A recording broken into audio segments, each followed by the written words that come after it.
on MPD and relationships. Hello, everyone, to all of my new subscribers and new family members. Hello, hi, welcome, hey y'all, and to my tribe and family at large. Listen, welcome back. Thank you all so much for coming back and of course watching another video. Fam, y'all know I'm always plugging the weekly live stream. This is where we go from healing to wholeness to boldness. Listen, fam, if you have not been attending the live stream, make sure you turn your notification bells on. We're on Facebook platform and also on the YouTube platform.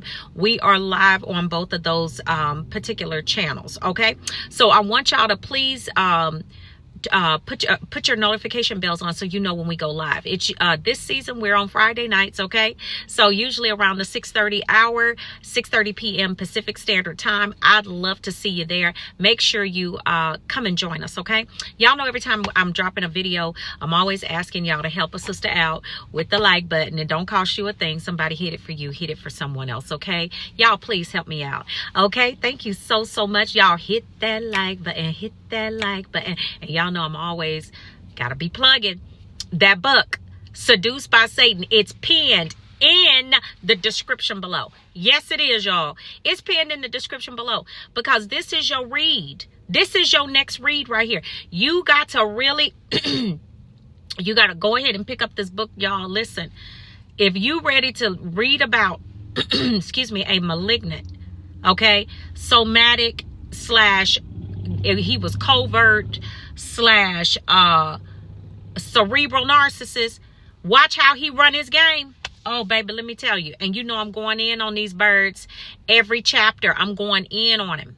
So listen, pick up your copy today, pinned in the description below. All right, y'all, let's jump into the topic of this video. I want to talk about the biggest mistakes that the narcissist made during your discard.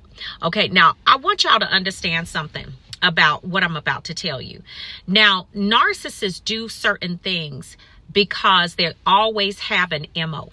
Okay, there's always a method to their madness, pretty much. They don't just do things to do them. They're always meticulous about the way that they do things. Why? Because they're so manipulative, you know, and this is their game. But when it comes down to the discard, and this is why I tell you all, you have to you got to really pay attention to what's happening.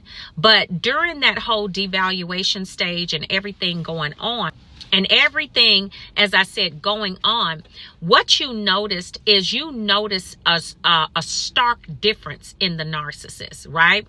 From the narcissist that you met during the love bomb stage to the one that you ended up with during the devaluation and the discard stage, okay? So whenever when the narcissist discarded you, two things happen. Now, the narcissist is hoping that you don't ever realize this, okay? This is why they try, whenever they're going over with the new supply, this is why they're always trying to get back so quickly, because they're hoping that you haven't changed and you're still that, you know, a person that's stuck on the hopium, you know, hoping and wishing that things could be better with them. When they come back, they know they're not going to be different. They know that they're going to do the same things, but they're hoping that you still have hope in the fact that they're going to change. Now, here's the deal. When they are, and so that's why when they go over to that new supply, they want to get back because they don't want you to have time enough to really analyze the situation, to really see that, okay, this was a whole debacle. It wasn't a relationship. It wasn't any of that.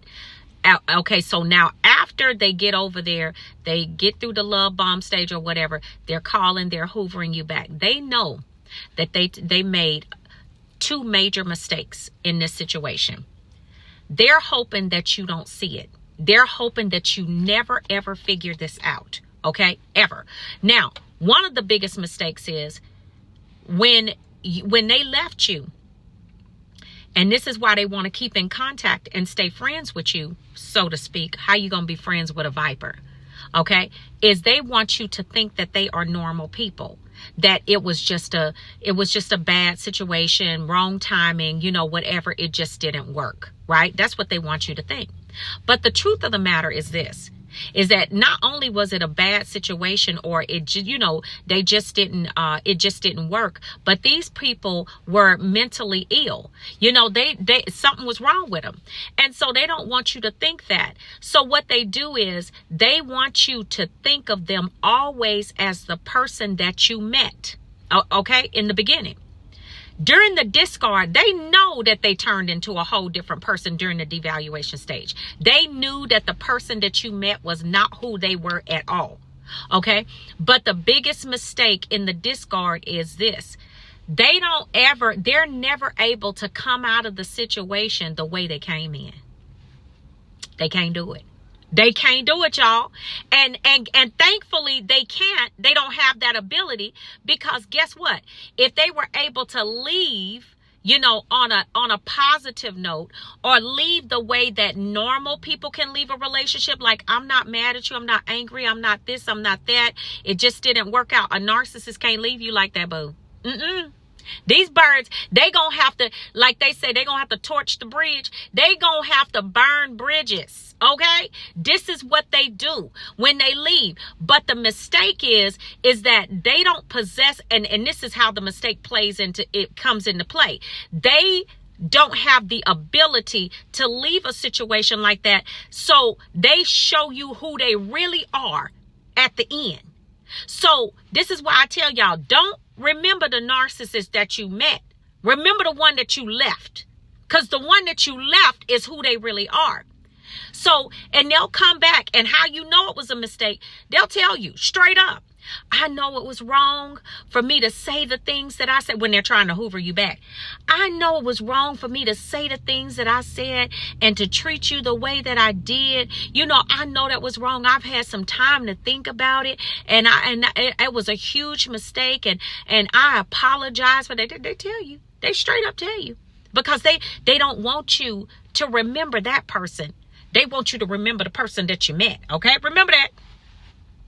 And I just hope you can find it in your heart to forgive me. And I made the biggest mistake, and this and that. You know, they're telling you all of these different things. But they know that if you allow them to come back, they're going to do the exact same thing. Second thing is this. They're hoping that you never realize that they never cared about you in the beginning. Second mistake is that in the end, you saw them treat you like an appliance, so to speak. They treated you like you were not even human. Like maybe you belonged to them, or you were some type of possession of theirs. Like in the end, that's what you actually saw them treating you like. And actually, you saw that during the devaluation stage. They're hoping that you don't remember that either. And then they'll come back and say, you know I should have been more respectful. You know, I realize that I can't control people, and I can't control everything, and I shouldn't try to control you. Oh yeah, they're going to tell you all of that. Okay, because they know that that's what they were doing. They were treating you like you were their child or their possession, right? Two of the biggest mistakes.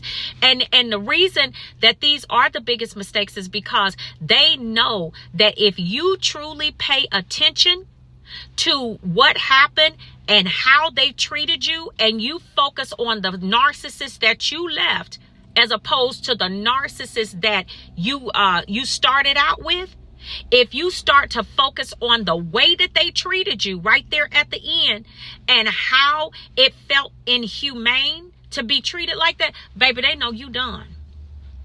They know if you ever get sense enough to realize these, because these are, and they can't help it, y'all. This is going to always be, because they're not able to flip-flop back and forth. There's no gray area with a narcissist. When they getting ready to leave you, this all black. You ain't never done nothing for them. You've always caused problems for them. You are the person you are the thorn in their side. I mean, they just tell you some of the most horrible things. Okay, call you some of the most horrible names. Why? Because that's how they get down. That's who they are, right? And they want you. So the mistake is Yeah, they treated you like an appliance. Yeah, they actually, I mean, they said everything that they could to be disrespectful to you. They really showed you who they were. But guess what? It was a mistake for them. And they told you it was a mistake in both instances right there. But it really wasn't. Because if you are paying attention, you will know from then, that point on, that this is a no-go, that you don't ever go into that situation again. But many of us went back because we didn't understand what we were dealing with. You see what I'm saying? But they understand this, but they hope that you will never realize this. But I'm putting it out there on blast. Don't you ever think that you are going to go back to the narcissist that you met in the beginning with these clowns. These birds are crazy. They really are. That you gonna ever go back to the narcissist that you met. You're gonna go back to a version of the one that you left with a half glued on mask. Give it about 2 days. That mask gonna fall straight off, and they're gonna be right back to the bull crap again. Yeah, that's how they get down. That's what it is. But these are the biggest mistakes that they made during your discard, is they showed you. And if you are really, really paying attention, you will say, you know what, T? Yeah, that's exactly what that clown said. Yeah, they know it. They just hope you don't ever realize it. Because once you realize that, then you will say, okay, I see the handwriting on the wall. I ain't going back to that. Nah, we good. We good. So listen, family, listen, I wanted to get this out here for y'all. Make sure y'all pass along the information too, okay? And y'all be really good to yourselves, and take good care of yourselves. And I will see you all on the next video, fam. I love you all, and I will see you all healed and whole at the top. Shalom, family. Peace.